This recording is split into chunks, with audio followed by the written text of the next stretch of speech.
Bharat Ratna doctor Bhimrao Ambedkar को कोटि कोटि नमन। ये कार्यक्रम डॉक्टर भीमराव अंबेडकर के जीवन पर आधारित है, जहां भारत की जनता के प्रति उनके योगदानों को पूरी सजगता से चित्रित और रेखांकित करने का प्रयास है। कार्यक्रम में दिखाई गई घटनाएं लब्ध पुस्तकों से ली गई हैं। इस कार्यक्रम के जरिए चैनल की ओर से एक विश्वसनीय, सजग और सकारात्मक प्रयास है कि डॉक्टर बाबा साहेब भीमराव अंबेडकर के जीवन की संघर्ष यात्रा एवं गौरव गाथा पूरे आदर के साथ घर घर पहुंचे और उनके योगदानों से सभी संपूर्णता में परिचित और आह्लादित हों।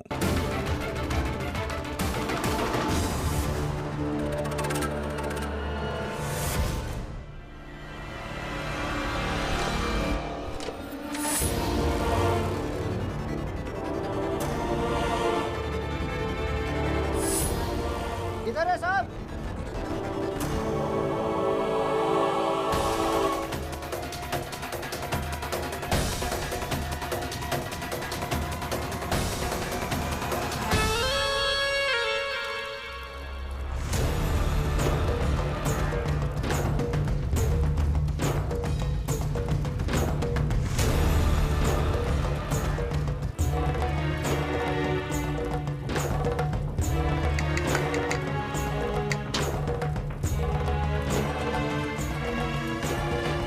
अब इसे खा के क्रांतिकारी बेहोश हो जाएंगे।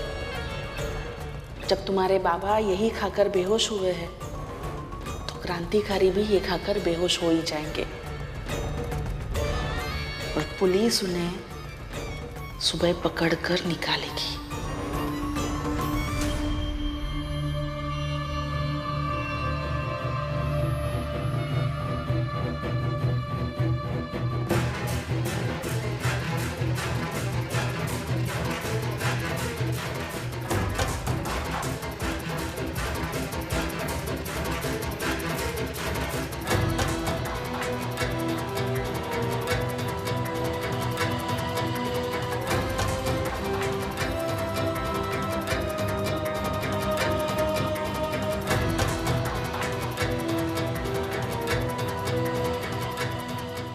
ये चलो इन्हें थाने जाओ।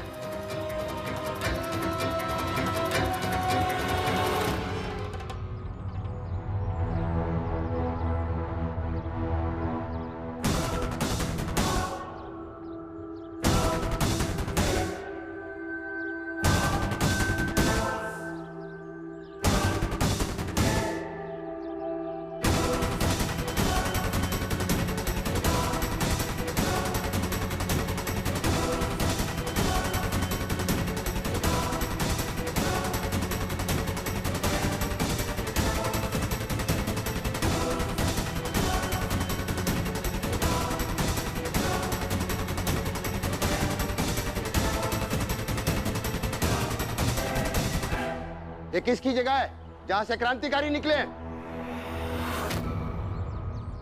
साहब भीमराव का। कौन है भीमराव? साहब ई है भीमराव।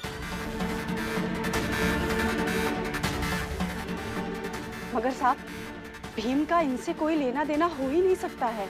जिस ऑफिस से क्रांतिकारी निकले हैं उस ऑफिस का लेना देना तो बनता ही है, और कानून के हिसाब से जहां से क्रांतिकारी निकले हैं उस स्थान को बंद कर देते हैं, तहस नहस कर देते हैं।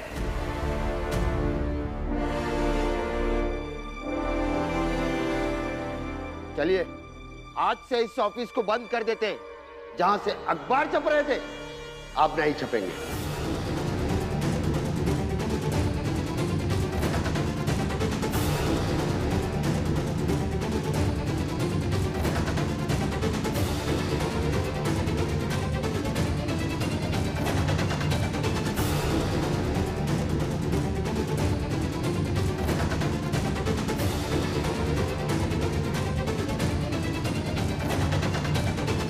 ये किया आपने?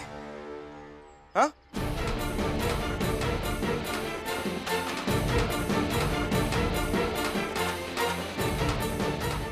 वहां जाकर क्या बात कर रहे हो भीमराव?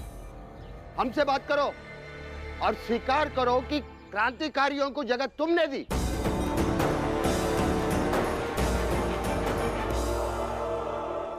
ऐसे कोई भी बात नहीं है सर। देखिए, हम बैठकर बात करते हैं ना। सीधे सीधे जवाब दो।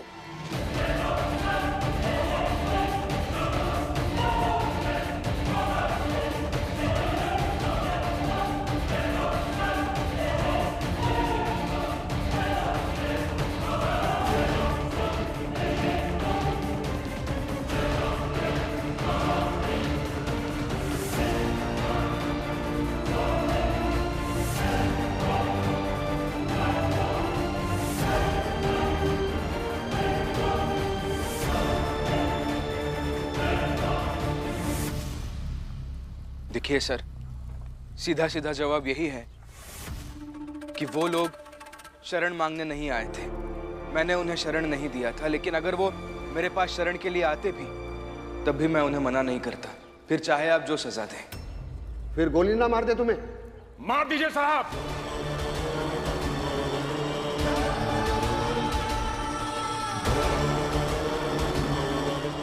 सोचिए मत साहब, मार दीजिए सब गोली।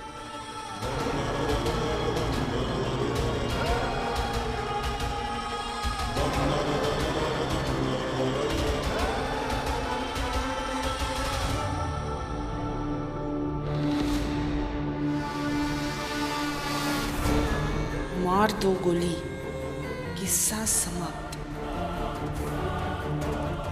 स्वीकार करो।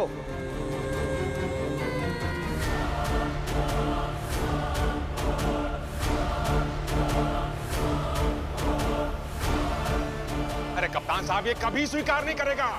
बहुत ही ढीठ आदमी है ये, और हर बार कुछ ना कुछ झोल करके बच जाता है।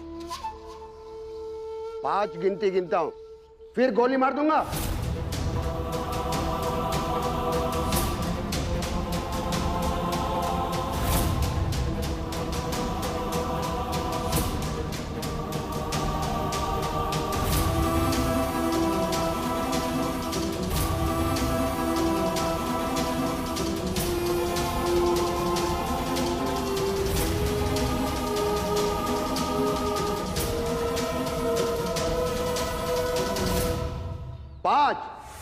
देखिए, जो सच है मैं वही कह रहा हूँ। वो लोग आश्रय मांगने नहीं आए थे मेरे पास, लेकिन अगर आते भी तब भी मैं उन्हें मना नहीं करता। गोल गोल बातें नहीं, सीधा स्वीकार करो। 4।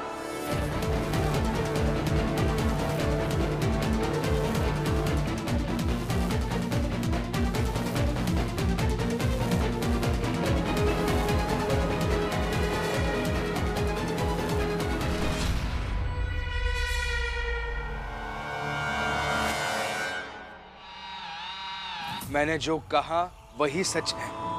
3। वही सच है सर। 2।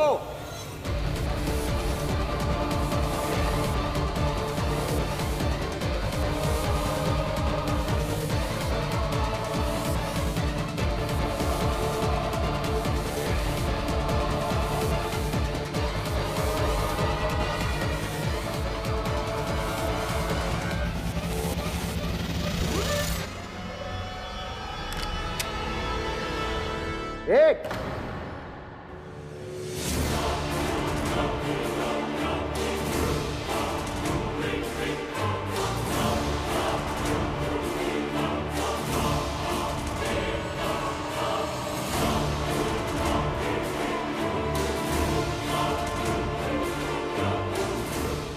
अरे चलाओ गोली।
छोड़िए मेरा हाथ। नहीं छोड़ूंगा जब तक सारी गोलियां चला नहीं लेते, नहीं छोड़ूंगा हाथ।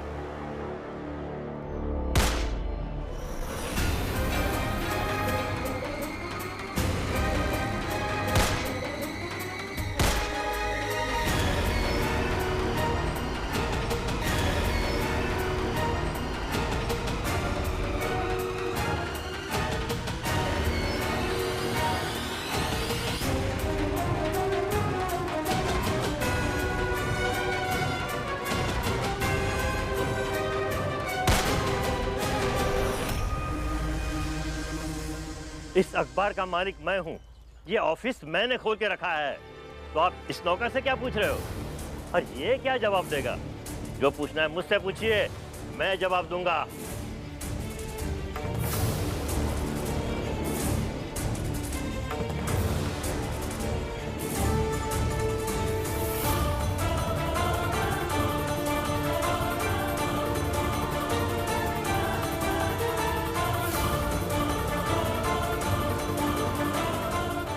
सर आप ऐसे कैसे कह सकते हैं?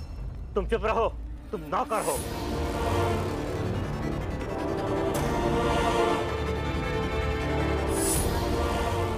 नहीं सेठ जी,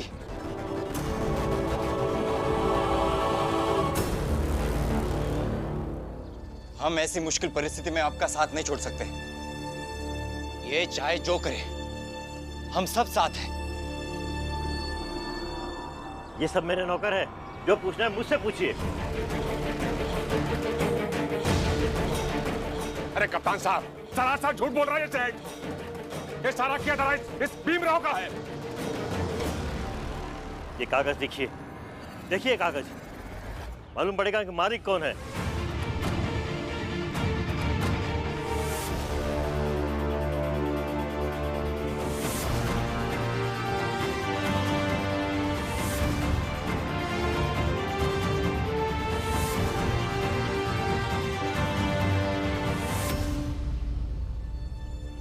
अच्छा सुनो, अखबार के मालिकाना हक के लिए मैं तुम दोनों के नाम दे रहा हूं।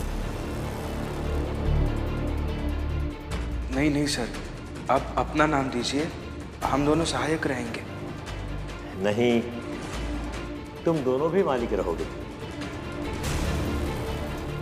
सेठ जी, अगर ऐसा है तो फिर हम साथ काम ही नहीं करेंगे। हाँ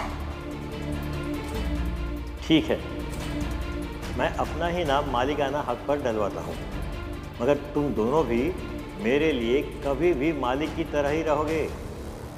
देखिए, इसमें मालिक कौन है, और इतना कानून तो मैं भी पढ़ा हूँ कि किसी संस्था में कुछ पूरा होता है तो उसका जिम्मेदार कौन होता है। और यहाँ जो भी होगा मेरे साथ होगा, और मैं ये बयान देता हूँ कि यहाँ जो क्रांतिकारी छुपे थे वो कौन है, वो कहाँ से आए, कैसे आए, मुझे नहीं मालूम।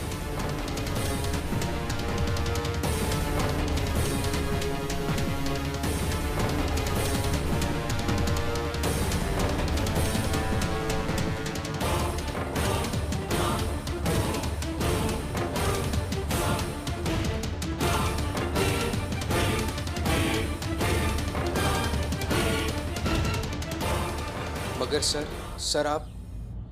तुम चलो, चलो सर, लेकिन चलो। कहाँ जा रहे हो तुम दोनों? भाग नहीं रहे। अरे कप्तान साहब, इनमें से किसी की बातों में मत आइए। ये अपराध ना इस भीमराव ने किया होगा। अरे इतना बड़ा अपराध सिर्फ और सिर्फ ये भीमराव ही कर सकता है, और कोई नहीं।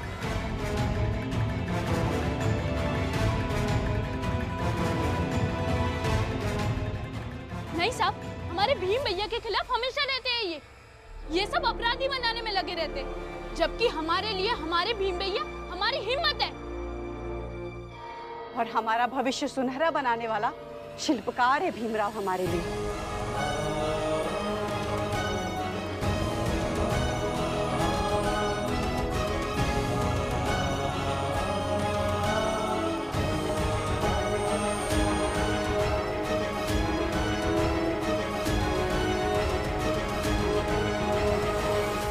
अच्छा हुआ उस दिन अखबार के मालिक के नाम पर तुम्हारा नाम नहीं लिखवाया। आज उसका फायदा हुआ ना। भीम समझो, यहाँ सब लोग तुम्हें फंसाना चाहते हैं, मगर तुम फंस नहीं सकते भीम, क्योंकि तुम्हारा स्वतंत्र रहना आवश्यक है, क्योंकि तुम कईयों की स्वतंत्रता की लड़ाई लड़ते हो। हिम्मत हो कईयों की तुम, और हिम्मत कैद नहीं हो सकती, व्यक्ति हो सकता है। मैं एक व्यक्ति हूं और तुम एक हिम्मत हो। सर देखिए, मैं समझ रहा हूँ आपकी बात। मैं चाहे जो हूँ, चाहे जैसा हूँ, लेकिन आपको जेल कैसे जाने दे सकता हूँ? भीमराव, मैं वकील से बात कर लूंगा, मेरी जमानत हो जाएगी, लेकिन तुम फंसे तो तुम्हारे साथ कुछ भी कर सकते हैं। और अगर तुम बाहर रहोगे तो मुझे विश्वास है कि तुम संभाल लोगे, मुझे कुछ भी नहीं होने दोगे। और अगर तुम चले जाओगे तो मुझ में ना हिम्मत है तुम्हारे जितनी, और ना ही मैं कुछ कर पाऊंगा। जमानत 2 दिन में मिल जाएगी मुझे, और 2 दिन के लिए मुझे जाने दो। मगर सर, जाने दो।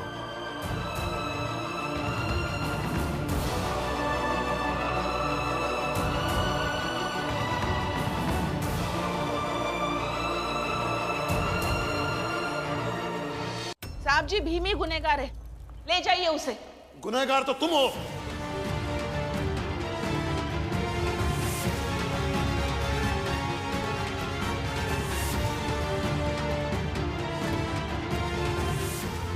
पुलिस कप्तान साहब, ये मेघनाथ और अधिकारी मिलकर कुछ कर रहे थे या कुछ करने वाले थे। ओ राम जी, ये क्या नाप शनाप बोल रहे हो? कुछ भी। कप्तान साहब, जब इसका बेटा संकट में आता है ना, तो ये एकदम पगला जाता है। देखिए कैसे उल्टी सीधी बातें कर रहा है। अब आप ही सोचिए, मैं और अधिकारी साहब ये छोटी बिरादरी की महिला वो उस जीजा भाई के साथ मिलकर क्या षड्यंत्र करेंगे? हा? इतने खराब दिन आ गए हमारे। कप्तान साहब, आप इस भीमराव को थाने ले जाइए। तुम चुप रहो। चलिए, मैं चलने के लिए तैयार हूं।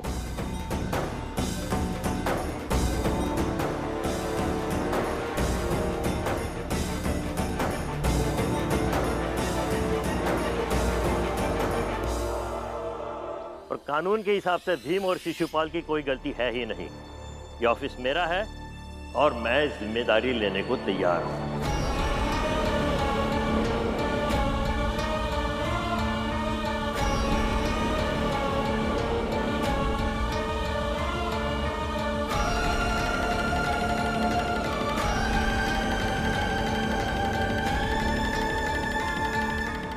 साहब, ये सेठ ना बचा रहा है इस भीमराव को। आप इस भीमराव को लेके जाइए। ऐसे कैसे ले जाएंगे भीम बाबू को? ले जाएंगे तो इनकी भी नौकरी जाएगी। कोर्ट में मैं देख लूंगी। हाँ, तो डरते नहीं है किसी से। जो ऑफिस के मालिक, जिसके नाम पर ये पेपर है, वो पूरे जिम्मेदारी उठाने के लिए तैयार है। ये नहीं कह रहा है कि वो भी जिम्मेदार है। और हम भीमराव को कैसे ले जा सकते हैं?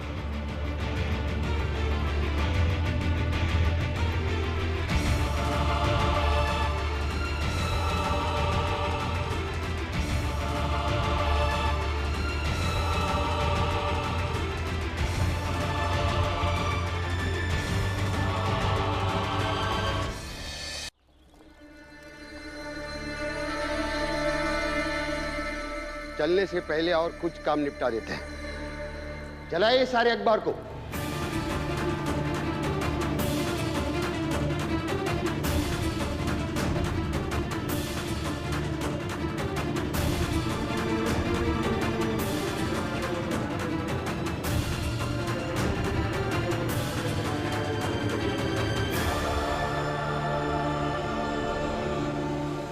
यहां अखबार का ऑफिस खोलकर शासन विरोधी काम कर रहे हो।